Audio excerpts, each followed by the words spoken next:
Muy buenas noches a todos. Bienvenidos a nuestro estudio de Hombres de Verdad. Estamos aquí reunidos y muy contentos de tener la oportunidad de compartir algo de la palabra del Señor juntos y a través de este medio tecnológico que nos permite alcanzar mucho más que si tan solo estuviéramos reunidos pues en algún lugar físico. Gracias al Señor por eso. Quiero invitarles a todos que vayan teniendo el libro de Romanos ahí a la mano, porque vamos a estar empezando en el libro de Romanos, pero por supuesto no nos vamos a quedar no solo en Romanos, sino vamos a estar abarcando muchos otros lugares. Eh, um, entonces, eh, Estamos haciendo un estudio del libro de los Romanos porque el libro de los Romanos es un libro fundamental. Digo, todos los libros de la Biblia son importantes, pero el libro de los Romanos es fundamental cuando se trata de las doctrinas que, vamos a decir, gobiernan este periodo en el cual estamos viviendo, que es el periodo de la iglesia. La iglesia del Señor Jesucristo halla su fundamento en los escritos de Pablo, y de todos los escritos de Pablo, el que más contiene fundamentos para la vida cristiana es el libro de Romanos. Digo, no es que los otros no tengan, por supuesto que sí. El libro que más contiene fundamentos sobre la iglesia en sí es Efesios, por ejemplo. Así que, pero Romanos es el libro que más sistemáticamente describe la salvación que nosotros disfrutamos, y lo hace bajo el tema de la justicia. Antes de proseguir, les recuerdo que si usted le gusta lo que está viendo, dele me gusta aquí, ¿verdad? Al icono aquí abajo, y suscríbase a nuestro canal para recibir actualizaciones y notificaciones cada vez que subimos algo nuevo a nuestras redes. El libro de los Romanos describe el tema de la revelación de la justicia de Dios. Y el argumento de Pablo es que la justicia de Dios se revela en el Evangelio del Señor Jesucristo.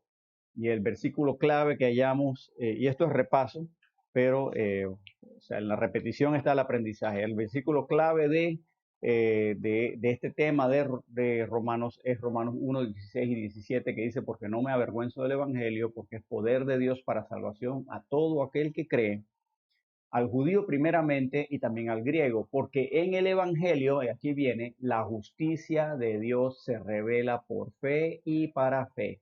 O sea, en el Evangelio la justicia de Dios se revela por fe y también para fe, para que ustedes y yo, tú y yo, desarrollemos fe. Como está escrito, el justo por la fe vivirá. La palabra clave del libro es justicia, que aparece más de 35 veces. La palabra justo aparece 6 veces, justificación aparece 6 veces, y también hay otras palabras relacionadas como justificado, ¿no? Justificará, etcétera, relacionadas, que también aparecen otras veces. En otras palabras, la justicia es un concepto sumamente importante en el libro de los Romanos. Esto se los traigo ahora porque no tuvimos tiempo de ponerlo en la pantalla la semana pasada, así que lo pongo en pantalla. El libro de los Romanos se divide nítidamente en dos partes. La primera, y les mencioné que Pablo siempre escribe, ¿verdad? Primero escribe doctrina y luego práctica. Bueno, en el libro de los Romanos es por toda la mitad. Los primeros capítulos 1 al 8 es doctrina y habla de la revelación de la justicia en la salvación, donde los capítulos 1 al 4 habla de la salvación de los pecados individuales, mientras que los capítulos 5 al 8 habla más de la salvación del pecado, o sea, en otras palabras, la naturaleza pecaminosa. Y mientras que la segunda mitad ahora es aplicación de esa salvación. Y esa aplicación es lo que se llama la santificación. En otras palabras, el desarrollo de esa salvación, la manifestación de esa salvación en mi vida diaria. Y la revelación de la justicia de Dios se manifiesta en mi santificación, cuando yo voy cambiando cada día. Capítulos 9 al 11, la santificación es rechazada por los judaísmos.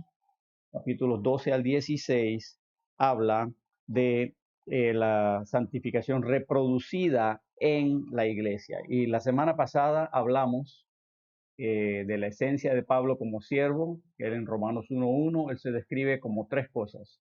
Siervo de Jesucristo, llamado a ser apóstol, ¿verdad? Y apartado para el Evangelio de Dios. Ese es el apóstol Pablo y hablamos de esos tres aspectos que no tenemos tiempo pues de repetir todo.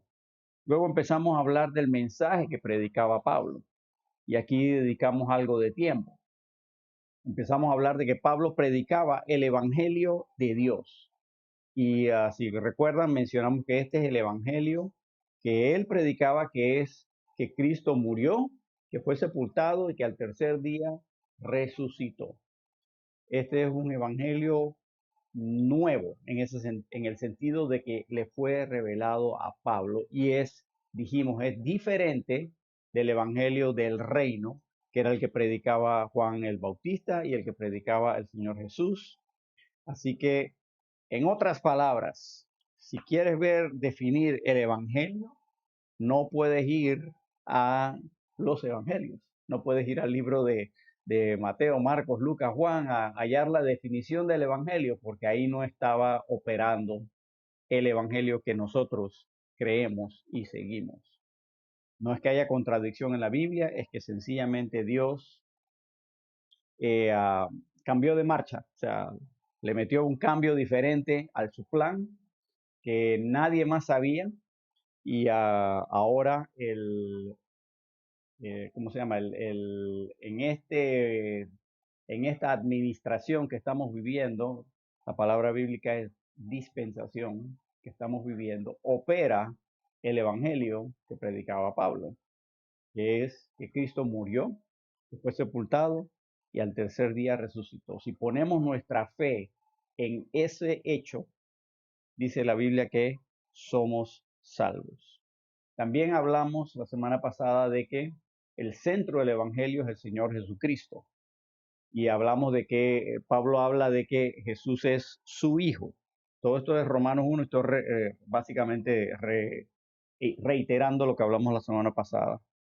Y dijimos que el hecho de que Pablo dijera que Jesús era el Hijo de Dios no era cualquier cosa. Digo, hoy día decimos, ay, soy hijo de Dios, es como común y no nos es sorprendente. Pero cuando en los tiempos de Jesús y en los tiempos de Pablo eso no era común, es más bien era considerado que tú no dices eso. ¿Por qué? Porque si tú dices yo soy hijo de Dios, estás diciendo que tú eres igual a Dios. Y es precisamente Pablo cuando él dice eso, él está afirmando su creencia de que Jesús es igual a Dios. Él no está queriendo decir más nada. Y ahí creo que hablamos un buen tiempo sobre eso, ¿verdad? Pero ahora quiero ver en detalle que el Evangelio de Dios, este Evangelio de Dios que predica Pablo, trata del Señor Jesucristo. Y si vamos allá a Romanos, capítulo 1, ¿verdad? El versículo, estoy leyendo los versículos 1 al 3. Y aquí tenemos entonces lo nuevo que vamos a empezar a ver hoy y vamos a ver si logramos cumplir la meta de avanzar hasta el versículo 7. Dice así, Romanos 1:1, dice, Pablo, siervo de Jesucristo, llamado a ser apóstol, apartado para el Evangelio de Dios, que él había prometido antes por sus profetas en las Santas Escrituras. Y aquí viene, acerca de su Hijo, nuestro Señor Jesucristo, que era del linaje de David según la carne. Ahora, no perdamos de vista el hilo de lo que está diciendo Pablo. Mire, mire, mire. Versículo 1 dice, Pablo, siervo de Jesucristo, llamado para ser apóstol, apartado para el Evangelio de Dios, versículo 2, que él había prometido, ese es el Evangelio, ¿no? Pablo dice, Dios había prometido el Evangelio por sus profetas en las Santas Escrituras, y aquí viene, versículo 3, acerca de su Hijo. ¿Qué está diciendo Pablo? El Evangelio de Dios es acerca de su Hijo, trata de su Hijo, ese es el tema, ese es el tema. Nuestro Señor Jesucristo, que era del linaje de David según la carne. La semana pasada hablamos de cómo es que Jesús era del linaje de David según la carne. y hablamos de las dos genealogías, ¿verdad? Que se encuentran en la Biblia sobre Jesús y cómo él eh, ah, cumple, ¿verdad? Eso de ser del linaje de David, pero al mismo tiempo evita la maldición que Dios dio sobre uno de los descendientes de David, el linaje real, que vamos a llamarlo así, ¿verdad? El linaje del trono. Entonces, Jesús es el único que cumple con eso. Y por eso, si Jesús no es el Mesías, entonces no hay otra. Pero bien, el Evangelio es acerca del Hijo de Dios. Este Hijo es Hijo de Dios, pero también vamos a ver que este Hijo de Dios es nuestro Señor. Vea lo que dice el versículo 3. Acerca de su Hijo, nuestro Señor Jesucristo, que era del linaje de David según la carne. Él es nuestro Señor, es el Hijo de Dios, pero es nuestro Señor. Y yo sé que la Biblia dice y Jesús dice, ¿verdad? Que vosotros sois mis amigos si hacéis lo que yo mando, ¿verdad? Y eso es cierto. Él es como dice el Proverbios, el amigo que es más cercano que un hermano. Ese es nuestro Jesús. Dice que Él es el primogénito entre muchos hermanos también, ¿no? El primero que resucita de muchos que vamos a resucitar, ¿verdad? Por fe sabemos que vamos a resucitar. Sin embargo, es nuestro Señor. O sea, yo sé que Jesús es mi amigo, yo sé que Él me entiende como nadie más me entiende, pero Él es el Señor. Él no es mi pasiero, en buen panameño, Él no es mi pasiero para andar de parking. No, Él es el Señor. O sea, Él es el Señor. Al Señor, Él es mi Señor. ¿Por qué? Porque Él es el que manda. ¿Recuerdan el versículo de Lucas 6:46? Lo tienen ahí en pantalla. ¿Por qué me llamáis Señor, Señor y no hacéis lo que yo digo? En otras palabras, si es mi Señor, eso implica que yo le debo obediencia.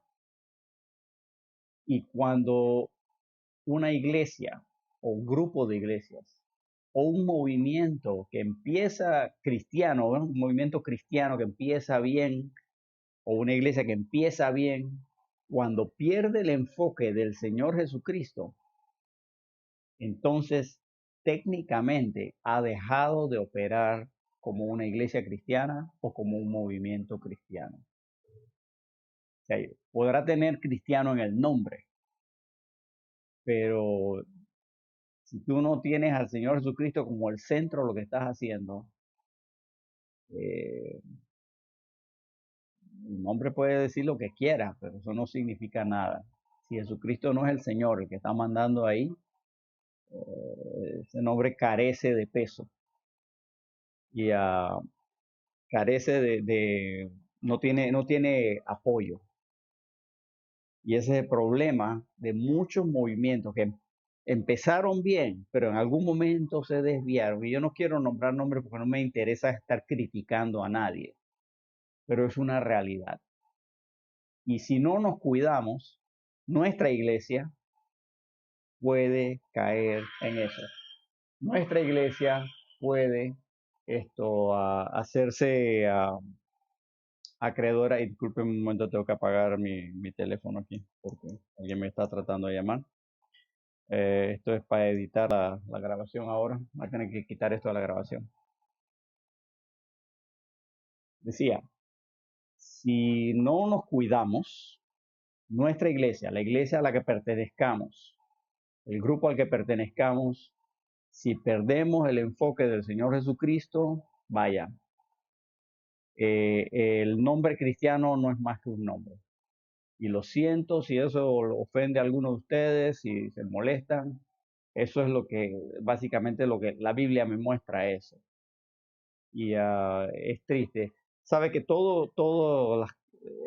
si uno estudia la historia, uno se da cuenta que en la historia ocurren cuatro fases, en todas las cosas que Dios hace. Cuando Dios empieza a hacer algo, Dios primero levanta un mensajero.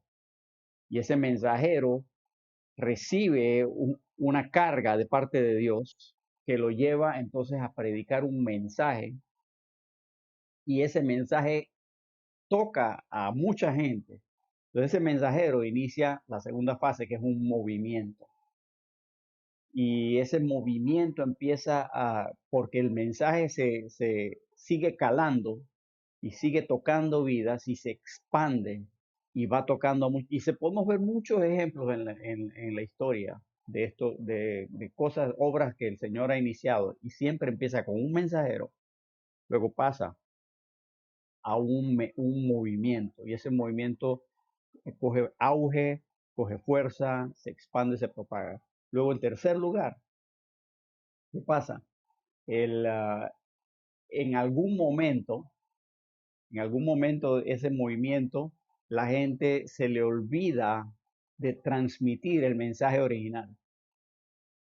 Se le olvida esa carga original que impulsó y que hizo. La gente pierde el enfoque y se aparta.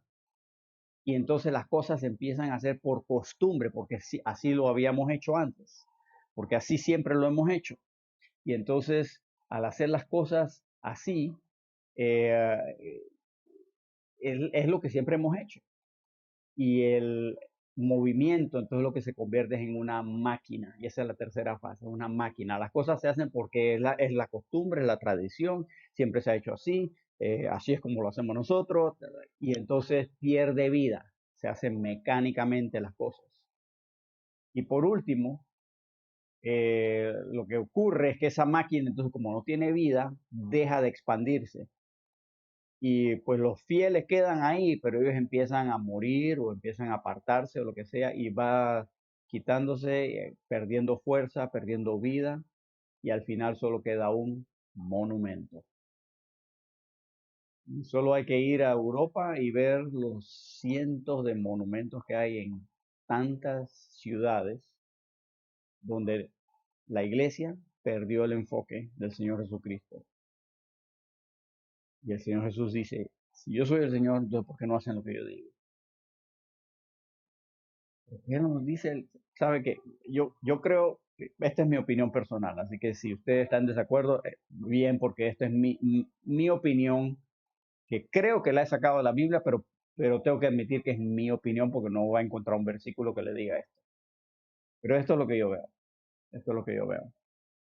Que la gente, o más bien las personas, pierden el enfoque del Señor Jesucristo porque obedecerle les resulta muy difícil.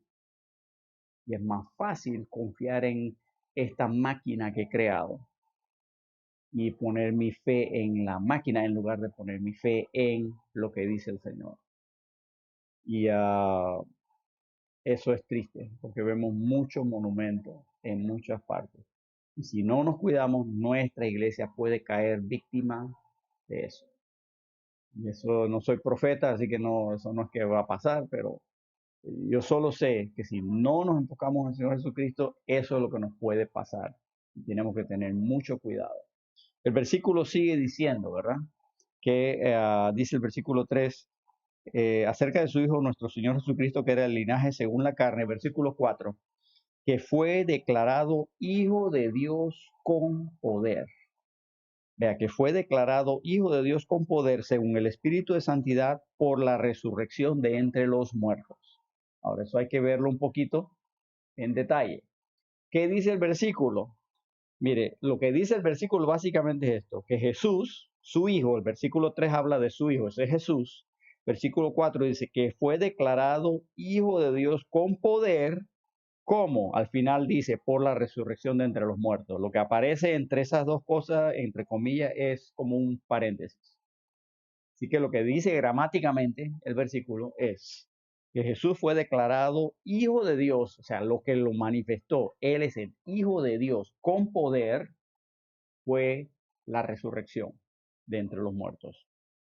En otras palabras, si Jesús no hubiera resucitado, Él no hubiera sido más que un buen maestro o un gran filósofo o líder. Pero el hecho de que Él resucitó, eso demostró que Él es el Hijo de Dios. Esa es la prueba fehaciente, la prueba innegable de que hay algo diferente en el cristianismo. Y de hecho yo afirmo y siempre digo, a veces me preguntan, ¿de qué religión eres tú? Yo digo, de ninguna. ¿Por qué? ¿Tú eres ateo? No, yo soy cristiano. Entonces eso es una religión. No, el cristianismo bíblico no es una religión. Es una relación viva con una persona viva, el Señor Jesucristo.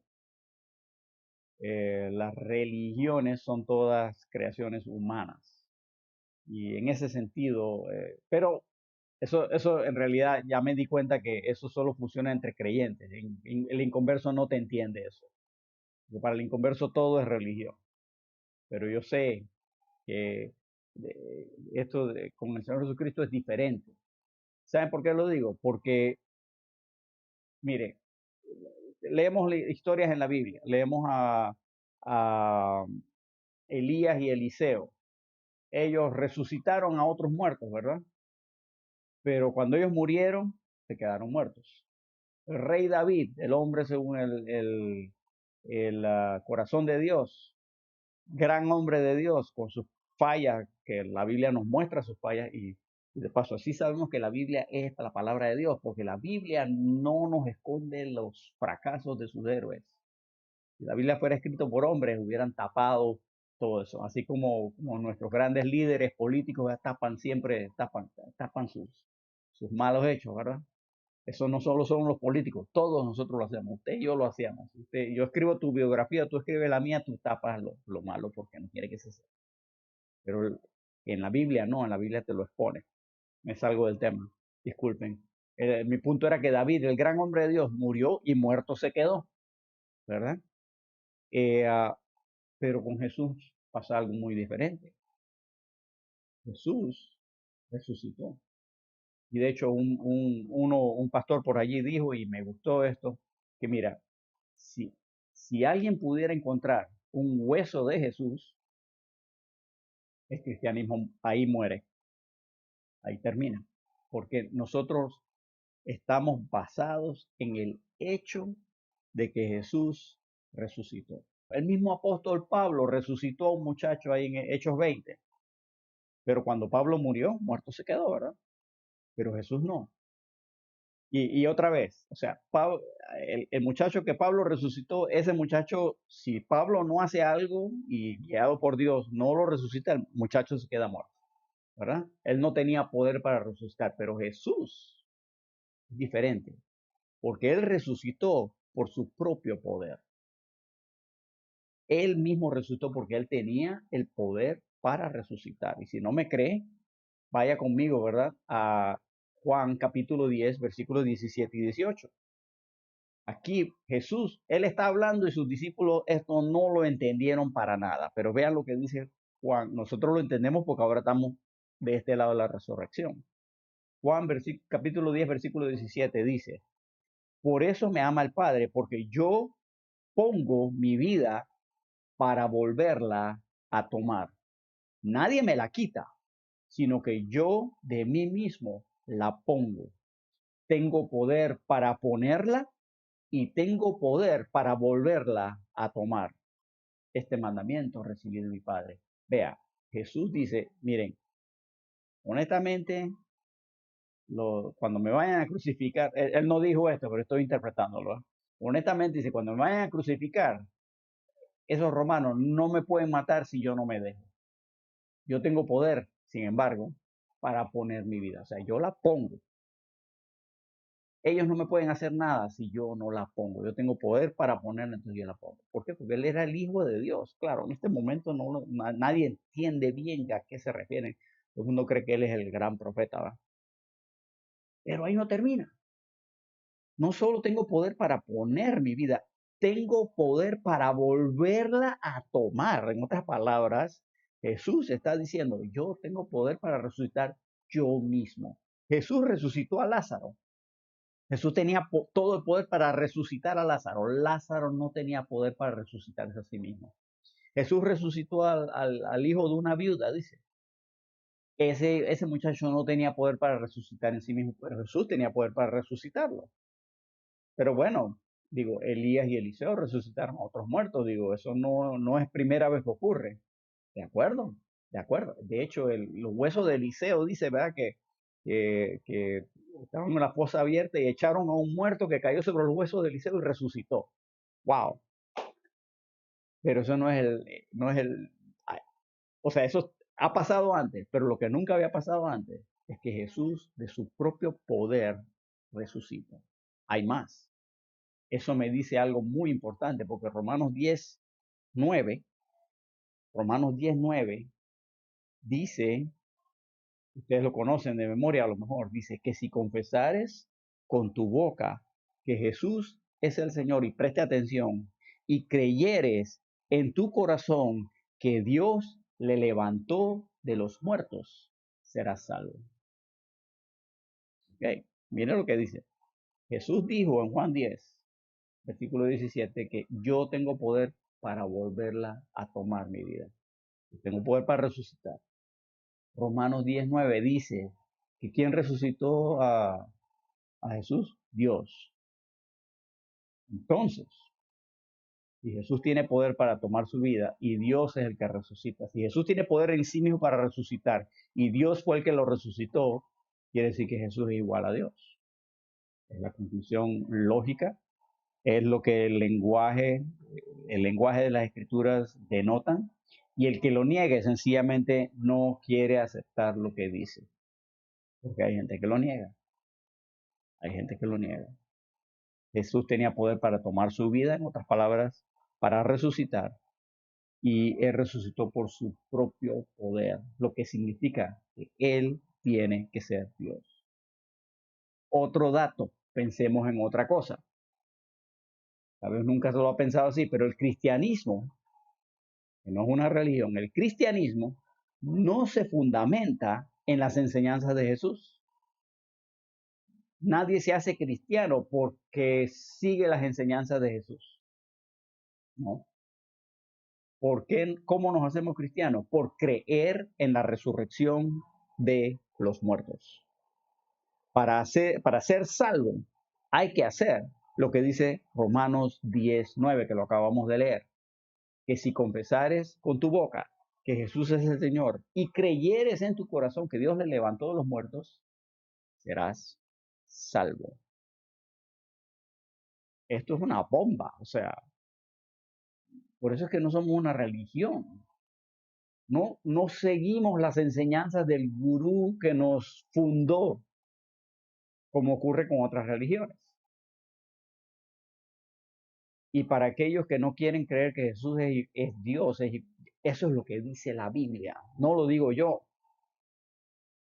Y no es mi interpretación personal de lo que dice la Escritura, es lo que la Escritura declara. Ahora, me toca a mí creerlo o no creerlo.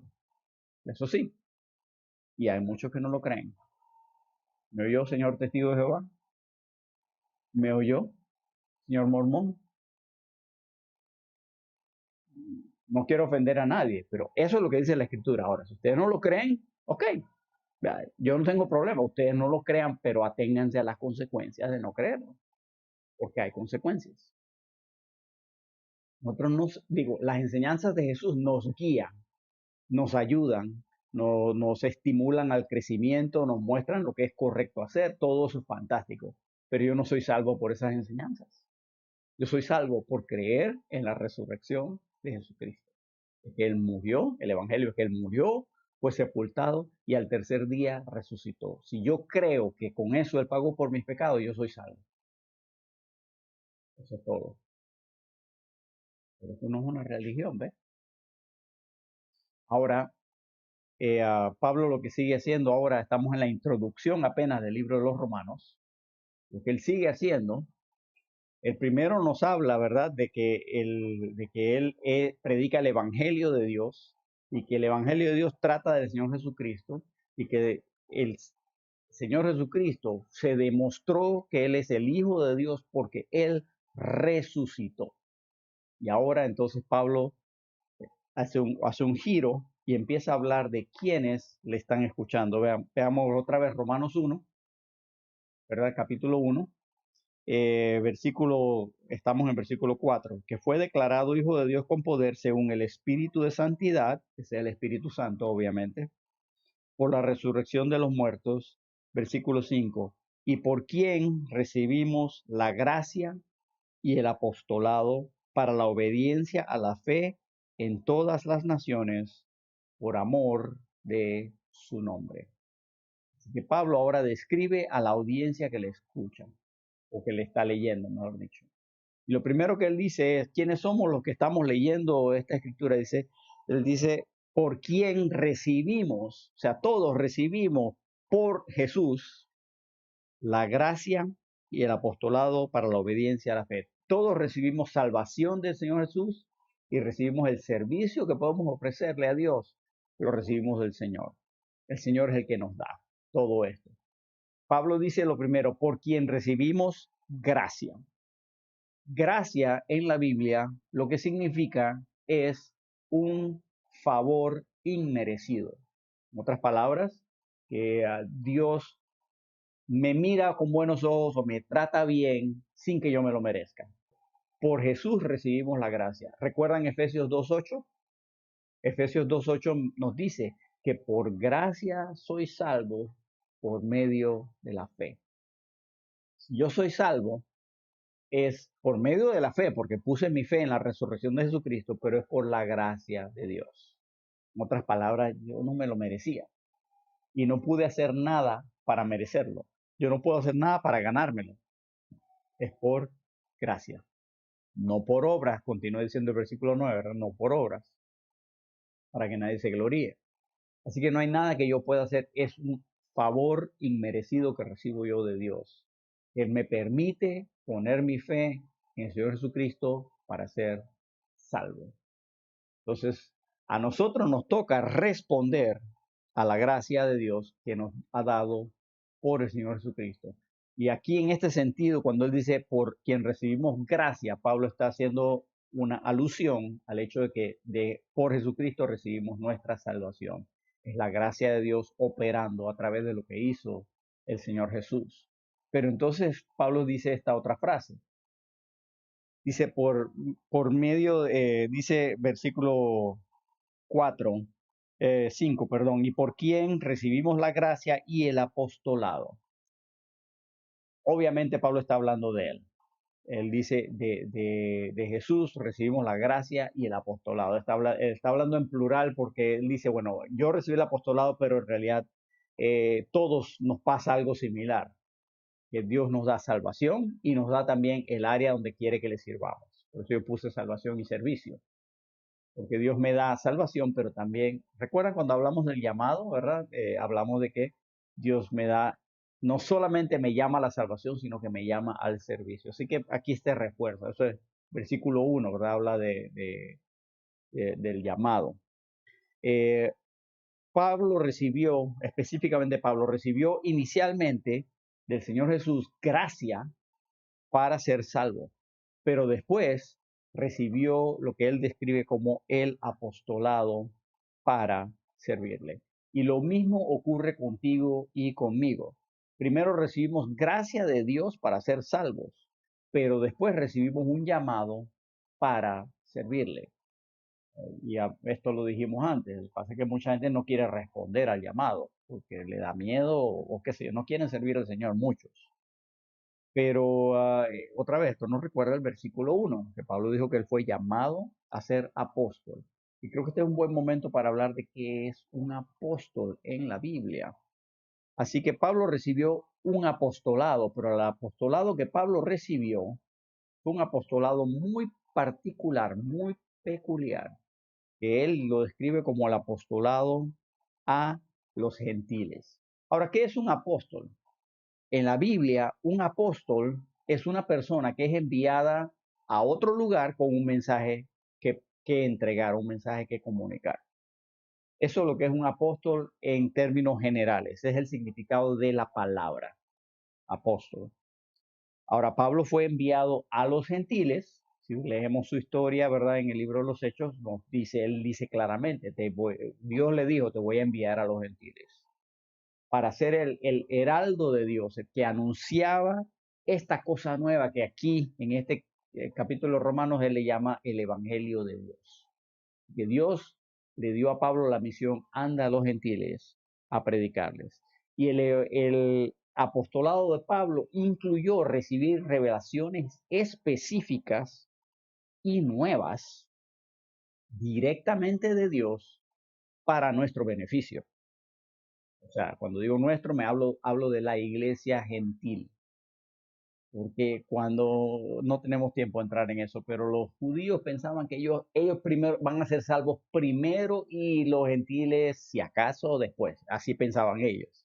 Incluso eso así pensaba Pedro y Jacobo, ¿verdad? Y Juan y los demás apóstoles, hasta que el Señor les abrió los ojos. Ahora, la Biblia deja muy en claro que este ministerio del apostolado que él recibió y que recibieron los apóstoles, en general era un grupo cerrado y tenía límite de números. Era un grupo cerrado y tenía límite de números. O sea que no todo el mundo era apóstol.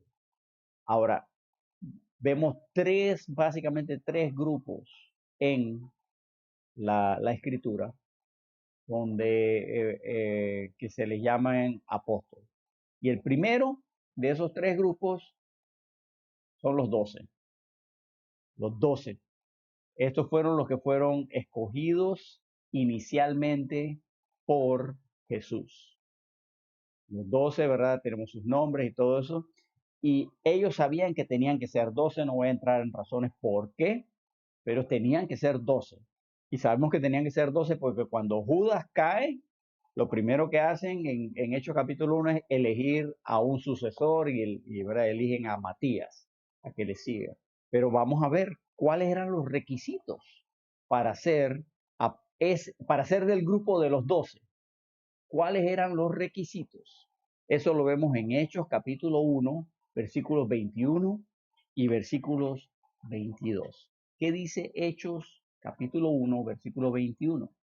Este es Pedro hablando y dice, es necesario pues que de estos hombres que han estado juntos con nosotros todo el tiempo que el Señor Jesús entraba y salía entre nosotros, comenzando desde el bautismo de Juan hasta el día que de entre nosotros fue recibido arriba, uno se ha hecho testigo con nosotros de su resurrección.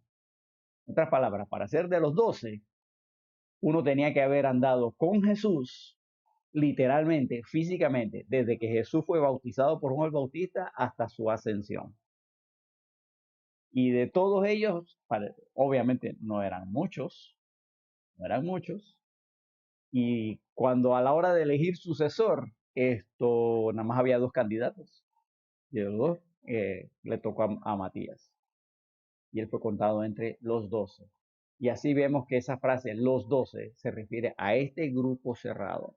Es a través de este grupo, si usted lee el libro de Efesios, que, que dice la Biblia, ¿verdad? Que nosotros recibimos, eh, básicamente recibimos la palabra de Dios a través de el fundamento que echaron los apóstoles y los profetas. Los profetas del Antiguo Testamento, los apóstoles en el Nuevo Testamento. Los 12 son parte de esos apóstoles. Hay un segundo grupo de apóstoles que es un poquito más general, que son otros apóstoles aparte de los 12. Y no tenemos tiempo de buscar las diferentes referencias, pero usted ve en el libro de los Hechos, va a darse cuenta que hay veces que se habla de los apóstoles y no está hablando de los 12, está hablando de un grupo más grande. Estos apóstoles son, ¿qué personas? Enviadas de un lado a otro, enviadas de un lado a otro con un mensaje que predicar. Y sabe, hoy día nosotros tenemos gente que hace eso y no usamos la palabra apóstoles porque sencillamente, históricamente, pues eso tiene sus raíces históricas, pero básicamente, ¿por qué no se usa la palabra apóstol? Porque la gente empieza a confundirlo con los 12.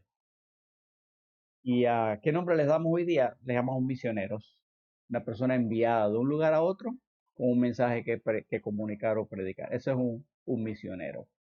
Y eso es lo que es en el tiempo de los apóstoles, de los 12, había otros que también les llamaban apóstoles y que este era su ministerio, vamos a decirlo así.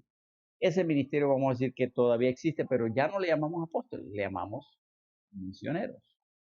Y no en ningún momento se debe considerar que el misionero tiene cierta jerarquía porque no es así. Es nada más uno que ha sido enviado. No, no tiene mayor jerarquía que ninguna otra persona, etcétera, etcétera, etcétera. Ese es el segundo grupo. Pero entonces hay un tercer grupo y este grupo es formado por uno. Este tercer grupo es Pablo. Pablo, que él dice que él fue hecho apóstol y él lo describe como abortivo. O sea, en otra palabra, yo no debía haberlo sido, pero lo fui. O sea, yo fui en buen panameño de chiripón, dice, de pura suerte de Dios, porque yo no, se, no se suponía que yo lo fuera. Y eso donde lo dice Pablo en 1 Corintios capítulo 1, versículos 1 al 9, y vamos a tener que leerlo porque ya puedo ver en sus caras que no me están creyendo. Así que vamos a 1 Corintios, estoy bromeando, yo sé que ustedes, total, no me creen a mí, ustedes deben creerles a la Biblia. Así que en 1 Corintios capítulo 15, Pablo habla del Evangelio. ¿Y qué dice en ese capítulo? Dice versículo 1, ¿verdad? 1 Corintios 15. Además os declaro, hermanos, el Evangelio que os he predicado, el cual también recibisteis, en el cual también perseveráis. Por el cual asimismo, si retenéis la palabra que os he predicado, sois salvos si no creísteis en vano. Porque primeramente os he enseñado lo que asimismo recibí. Y aquí viene el Evangelio, ¿verdad? Que Cristo murió por nuestros pecados, conforme a las Escrituras, y que fue sepultado y que resucitó al tercer día, conforme a las Escrituras. Muy bien, fabuloso. Versículo 5, y que apareció a Cefas, ese es Pedro, y vea, después a los 12, sabemos quiénes son. Versículo 6, después apareció a más de 500 hermanos a la vez, de los cuales muchos viven aún y otros ya duermen. Después apareció a Jacobo, después vea a todos los apóstoles, o sea, no solo los 12, los demás también. Ve que hay otro grupo, ve que no lo estoy inventando. Uh, y versículo 9, perdón, versículo 8, y al último de todos, como a un abortivo, me apareció a mí, porque yo soy el más pequeño de los apóstoles, que no soy digno de ser llamado apóstol, porque perseguí a la iglesia de Dios. Así que ahí ven los tres grupos. Ven que no le estoy inventando. Esto es lo que dice la Biblia, ¿no? Yo normal le estoy comentando lo que dice la Biblia. Ahora, ¿por qué menciono todo esto? Porque tristemente está muy de moda en la actualidad que ciertos supuestos líderes cristianos adopten el título de apóstol como si fuese una especie de posición de jerarquía. Y eso no existe en la iglesia. El apóstol como posición de jerarquía en la iglesia, eso no existe. Y lo digo con plena convicción y yo digo, demuéstreme lo contrario. O sea, usted se arroga ese título si usted se lo pone, otra vez, si se lo pone con el fin de decir que tengo algo de jerarquía, porque los apóstoles, quieras o no, se les dio cierta jerarquía, ¿no? Se les considera como cierta jerarquía, pero otra vez, los 12 y Pablo fueron un grupo cerrado con un ministerio limitado, no siguió. Y hay algunos que creen que sí, que hay una especie de sucesión, etcétera, etcétera, etcétera. No vemos que esa haya sido la intención del Señor. No lo vemos en la Biblia. Lo vemos en algunas tradiciones humanas, pero no lo vemos en la Biblia. Así que tengamos mucho cuidado, porque para todo el que conoce la Biblia, en la iglesia del Señor Jesucristo solo está Cristo la cabeza y luego están pastores, ancianos y obispos que la Biblia trata de forma como si fueran sinónimos esos tres títulos. Están los diáconos y están los miembros. Y en ningún lado se habla de jerarquía. Digo, el pastor, el obispo y todo eso están a cargo del rebaño, pero no es que están por encima del rebaño. Y la Biblia lo dice. Lo dice. El diácono no está por encima de los miembros, no, el diácono está para servir a los miembros. O sea, el que lo digo porque en muchos lados y gente, aún gente buena, gente que no tiene mala intención, pero han tergiversado esto. Y eso es todo lo que hay en la iglesia. En la iglesia no hay vocal, no hay presidente, no hay vicepresidente, no hay, les damos nombre a maestro de escuela dominical, pero seamos sinceros, eso no es técnicamente bíblico. No estoy diciendo que es pecado, no es que sea pecado, pero yo entiendo que eso no es una posición bíblica en el sentido de que la Biblia no me define eso. La Biblia sí me define pastor, obispo, anciano y diácono. Eso sí me lo define. Entonces, bueno, ok. Todos aspiramos a eso porque dice que el que aspira a ser obispo, buena cosa aspira. Así que todos aspiramos a hacer eso, pero eso no importa si yo soy pastor de una iglesia. Puedo hacer la función de pastor. Ese es otro tema, me salgo del tema. Mi, y es que ninguna de estas posiciones son de jerarquía, son oficios. Oficios. Que tengamos mucho cuidado porque el mal uso del título de apóstol tergiversa el orden que Dios ha establecido en el cuerpo de Cristo. Y a esa voy a poner, esa es mi opinión. Tómela o déjela, si no le gusta está bien. Pero es lo que yo veo en la Biblia, que no hay tal. En la Biblia, no, en los escritos de Pablo no vemos que él habla de que tiene que tener un apóstol en la iglesia. No, ya el fundamento está echado y lo echaron los apóstoles y los profetas. No hay más, no hay más. Porque si hubiera más, entonces mi Biblia tendría que tener de esos anillos de cartapase donde yo le abro y le puedo meter más páginas, porque entonces si hay más apóstoles hay que poner más páginas porque va a haber más revelación de Dios y es sencillamente no la hay. Ese es otro tema para otro día. Continúa diciendo Pablo, tenía que hacer este paréntesis del apostolado porque es importante que entendamos. ¿Y qué dice Pablo? Primero, volvamos a Romanos, ¿verdad? Dice que de Jesús recibimos la gracia y el apostolado, pero no termina allí. Él dice, ¿para qué lo recibimos? Recibimos la gracia y el apostolado, dice, para la obediencia a la fe en todas las naciones por amor de su nombre. Entonces, el apostolado, la gracia y el apostolado se recibieron para la obediencia a la fe. Cuando Pablo dice la obediencia a la fe, él está hablando de la obediencia al evangelio. En Romanos capítulo 10, versículos 9 y 10, ¿cuál es la palabra de fe que predicamos? Que si confesares con tu boca que Jesús es el Señor y creyeres en tu corazón que Dios le levantó de los muertos, serás salvo. Entonces, yo acabo de decir que la obediencia a la fe es la obediencia al evangelio. ¿De dónde saco eso? Pues lo saco de Romanos 10, 16. Romanos capítulo 10, voy a leer desde el versículo 8 hasta el 16, un pasaje un poquito extenso, pero mi punto es Romanos 10, 16. Dice, ¿mas qué dice? Cerca de ti está la palabra en tu boca y en tu corazón. Esta es la palabra de fe que predicamos. Que si confesares con tu boca que Jesús es el Señor y creyeres en tu corazón que Dios le levantó de los muertos, serás salvo. Ahí está el Evangelio, ¿no? Si Jesús resucitó de los muertos. Si tú lo confiesas con tu boca y que lo crees en tu corazón, serás salvo. Versículo 10. Porque con el corazón se cree para justicia, pero con la boca se confiesa para salvación. Pues la escritura dice, todo aquel que en él creyere no será avergonzado, porque no hay diferencia entre judío y griego, pues el mismo que es Señor de todos es rico para con todos los que le invocan, porque todo aquel que invocare el nombre del Señor será salvo. ¿Cómo pues invocarán a aquel en el cual no han creído?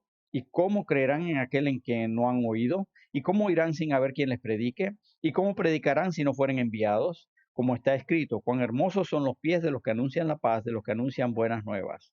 Y aquí viene versículo 16. Mas no todos obedecieron al evangelio. ¿Qué es obedecer al evangelio? Poner la fe. ¿Cómo lo sé? Versículo 16 sigue diciendo, mas no todos obedecieron al evangelio, pues Isaías dice, Señor, ¿quién ha creído a nuestro anuncio? ¿Quién ha creído a nuestro anuncio? Creer es poner tu fe en el anuncio del evangelio, en este caso. Pablo cita a Isaías, pero él dice, hey, ¿cuál es el problema? Que la gente no quiere creer. Y eso, Pablo dice, es no obedecer al evangelio. ¿Para qué fue dado el apostolado? A Pablo, dice específicamente a Pablo. Volvamos a Romanos 1. ¿Para qué le fue dado el apostolado a Pablo? Específicamente le fue dado para, versículo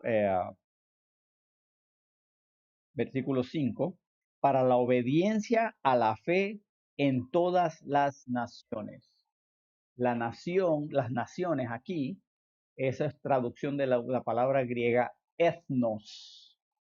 La palabra griega ethnos significa, bueno, de esa palabra nosotros tenemos nuestra palabra grupo étnico o etnia.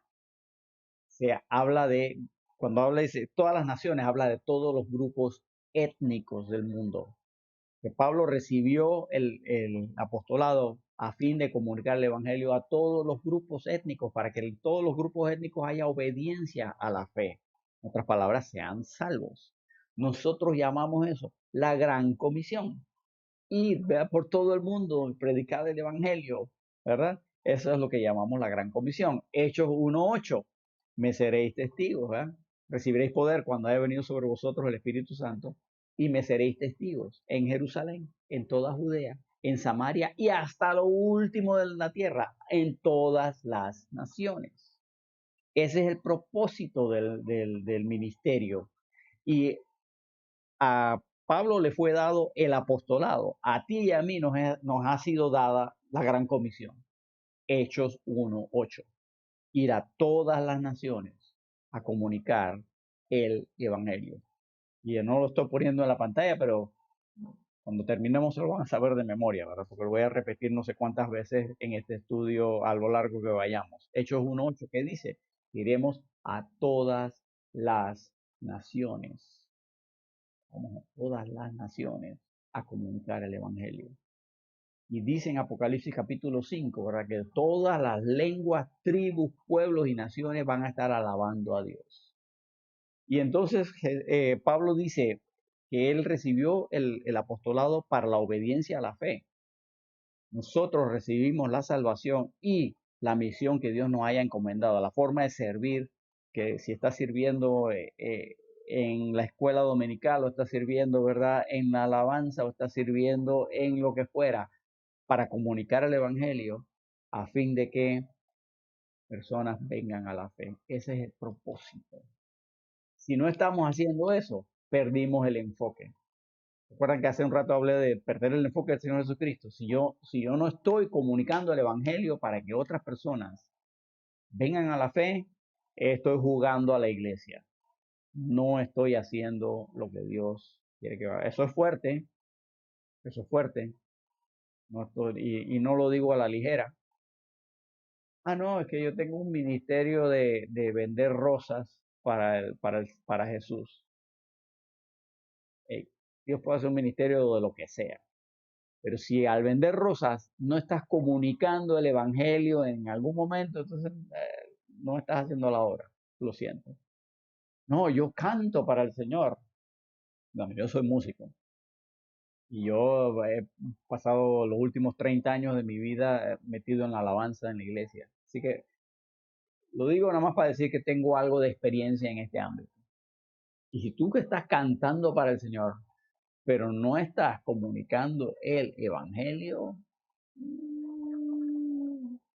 estás ejerciendo tu talento, vamos a decir así. No me digas que estás haciendo la obra del Señor. Eso es fuerte. Y hay gente que va a oír eso y no le va a gustar. Y no se enoje conmigo, enójese con el Señor, porque esto es lo que dice Pablo. Pablo, yo creo que el Señor le habló a él cuando él escribió esto. No lo escribió nada más por escribirlo. Un último punto que quiero cubrir en esta noche es que hemos sido llamados a ser de Jesucristo. El versículo, eh, ahora, versículo 6, dice, bueno, tengo que leer el 5, y por quien recibimos la gracia y el apostolado para la obediencia a la fe en todas las naciones por amor de su nombre, entre esas naciones, entre las cuales estáis también vosotros. ¿Ve que la cosa es para nosotros? Amén. Pablo recibió el apostolado para la obediencia a la fe y a todas las naciones entre las cuales estáis vosotros. Esta es la segunda vez que Pablo habla de un llamado en este pasaje. El primero fue en el versículo 1, donde él habla que él fue llamado a ser apóstol. Y aquí él dice que tú y yo hemos sido llamados a ser de Jesucristo. En otras palabras, hemos sido llamados a pertenecerle a Jesús. Le pertenecemos a Él. Él es nuestro dueño. Hablamos de eso cuando hablamos del versículo 1. La voluntad de Dios es que ninguno perezca, sino que todos procedan al arrepentimiento. Eso es lo que Dios quiere. Como dijimos antes, si venimos a Jesús por fe en el Evangelio, pasamos a ser propiedad de Dios, siervos de Jesucristo. Le pertenecemos y ese es nuestro llamado. Ser de Él y entonces, si somos de Él, es para hacer lo que Él dice. Otra vez, la gracia, dice que Pablo dice, recibió la gracia y el apostolado. Pues tú y yo tal vez no recibimos apostolado como Pablo, pero recibimos la gracia de Dios en salvación y el servicio que Dios quiere que hagamos, Él nos lo ha dado.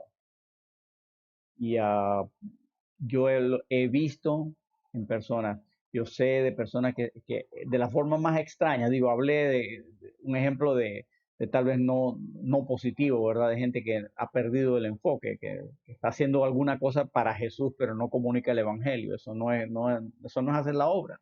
Pero al mismo tiempo hay gente que que ha aprendido a comunicar el Evangelio haciendo algo tan sencillo como tarjetas de cumpleaños o tarjetas de ocasiones como cumpleaños o decesos o matrimonios o lo que fuera. Y lo aprovechan para comunicar el Evangelio. Esa es la clave. La actividad en sí no es que no sea importante, pero es secundaria. La clave es si estoy comunicando el Evangelio. Entonces Pablo aquí se refiere entonces a su audiencia, que son los que están en Roma. Y con esto vamos a ir terminando. Versículo 7, aquí viene la dedicatoria. ¿A quién le ha estado hablando Pablo? Dice, a todos los que están en Roma. Observen que Pablo no dice a la iglesia en Roma, él dice a todos los que están en Roma. No sabemos, pero es posible que esto signifique que en la ciudad de Roma había más de una iglesia. Y por eso Pablo no dice a la iglesia en Roma, sino a los que están en Roma. Pablo describe a estos creyentes en Roma. Mire cómo los describe. Él dice, primero, que son amados de Dios. Amados de Dios. Y es cierto que Dios ama a todo el mundo, eso es verdad, ama a Dios, Juan 3:16, ama a Dios amó, de tal manera amó Dios al mundo, ¿verdad? Que ha dado su Hijo unigénito. Es cierto que Dios ama a todo el mundo, por amor Él envió a su Hijo Jesucristo por todos. Pero aquí Pablo está hablando de amados de Dios como un término de cariño, de intimidad. ¿Verdad? Cuando uno es casado, ¿verdad? Uno a la esposa le tiene un término de intimidad que ese es entre ella y yo. Y digo, yo puedo querer a otra gente, pero el amor que tengo con ella es diferente. Y el amor con mis hijos, pues, obviamente, es diferente. Bueno, así mismo, cuando tú te haces hijo de Dios, Dios tiene un amor especial, diferente, amados de Dios. Ahí en la pantalla pueden ver 1 de Juan 3:1. 1 de Juan 3:1, ¿qué dice? Dice, mirad cuán amor nos ha dado el Padre para que seamos llamados hijos de Dios. Por esto el mundo no nos conoce porque no le conoció a Él. Así que hay un amor especial allí. Hay un amor especial allí. Efesios 3:18 y 19 también nos dice lo siguiente. Efesios 3:18 dice, seáis plenamente capaces de comprender con todos los santos cuál sea la anchura, la longitud, la profundidad y la altura, y de conocer el amor de Cristo que excede a todo conocimiento para que seáis llenos de toda la plenitud de Dios. O sea que el amor de Cristo por nosotros excede a todo conocimiento. Y eso es algo que yo tengo que atesorar. Yo soy un amado de Dios. ¿Cuánta gente en este mundo no está pasando por problemas porque no se sienten amados? Están llenos de trauma porque sienten que nadie los quiere en este mundo. Un muchacho que conocí que tenía muchos problemas psicológicos por la forma en que lo criaron y todo eso, él decía, pero es que yo estoy solo en este mundo. Si tienes a Cristo, no. Digo, Dios te ama aún si no tienes a Cristo, pero Él quiere que te salves primero. Entonces, si tú eres salvo, tú eres amado de Dios. Hay alguien que te quiere y que no te quiere de tu forma, de esa forma. Vaya, nosotros nos ponemos esta cara adelante, ¿verdad? Nos ponemos esta fachada de que yo estoy bien, todo está bien, yo soy un buen trabajador y esta es la fachada que nos embellecemos, nos ponemos, ¿verdad? Capas de pintura y maquillaje y decimos que no porque somos hombres, pero sí, bien que nos maquillamos, ¿verdad? Para vernos bien a los demás.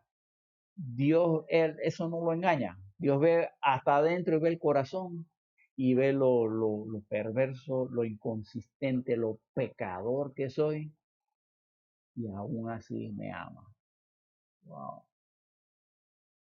Dios me ama tal como soy. No tengo, ¿para qué voy a fingir si no lo voy a engañar? ¿Para qué me hago ilusiones y finjo? Amados de Dios. Y una cosa más que dice Pablo, el tercer llamado que Pablo menciona, llamados a ser santos. Hemos sido llamados a ser santos. Esa es otra palabra cargada, ay, Dios mío, la hemos tergiversado. Ay, es que tú eres un santo. Todos debiéramos serlo, es la voluntad de Dios. ¿Qué significa santo? Es una persona que ha sido apartada con un propósito específico. Y lo hemos dicho varias veces, Dios me ha llamado a ser salvo y a servirle. Me quiere apartar para un propósito específico. El versículo 1 dice, apartado para el Evangelio de Dios, me ha santificado, me ha hecho santo para el Evangelio de Dios. Y luego dice en el versículo, ¿verdad? 6 dice que hemos sido llamados a ser de Jesucristo. Me ha santificado para que yo sea de Jesucristo. O sea, la palabra santo en la Biblia no conlleva la idea de ser más espiritual o superior de ninguna forma. Lo que conlleva es que he sido apartado para Dios. Ese es el sentido que lleva. Y no tenemos tiempo de ver esto esta noche, pero considere esto. Vaya a los evangelios y verá que habla de discípulos, discípulos, discípulos, discípulos, discípulos, discípulos, discípulos, y de vez en cuando habla de santos, unas 3 veces, 4 veces en los 4 evangelios. Y el libro de los Hechos. Muy poco aparece la palabra santo al principio, es discípulo, discípulo, discípulo, discípulo, discípulo, discípulo. Cuando llegamos a las epístolas de Pablo, ya Pablo no habla de discípulos, habla de santos. Ya la palabra discípulo desaparece. Porque la palabra discípulo conlleva la idea, incluye la idea de ser como novato, aprendiz. Así que al principio estamos leyendo de la vida de Jesús y todos aprendiendo. Recuerdan las 7 etapas de crecimiento, ¿verdad? Que estamos recibiendo conocimiento revelado de Dios y conociéndole, somos discípulos, somos aprendices. Pero llega un momento que debo dejar de ser un aprendiz para empezar a ser santo. Cuando digo santo no me refiero a mejor, más espiritual, no. Entiendo que estoy apartado para Dios y vivo para Dios. La voluntad de Dios es mi santificación, lo tienen en pantalla, 1 Tesalonicenses 4:3, ¿qué dice? Dice cortito, 1 Tesalonicenses 4:3, pues la voluntad de Dios es vuestra santificación, que os apartéis de fornicación. O sea, vivir una vida para Dios, no para el mundo, no para mis propios placeres. Otra vez yo puedo disfrutar de cosas del mundo, claro que sí, no, ese no es el tema, pero yo soy de Dios y debo vivir para Él.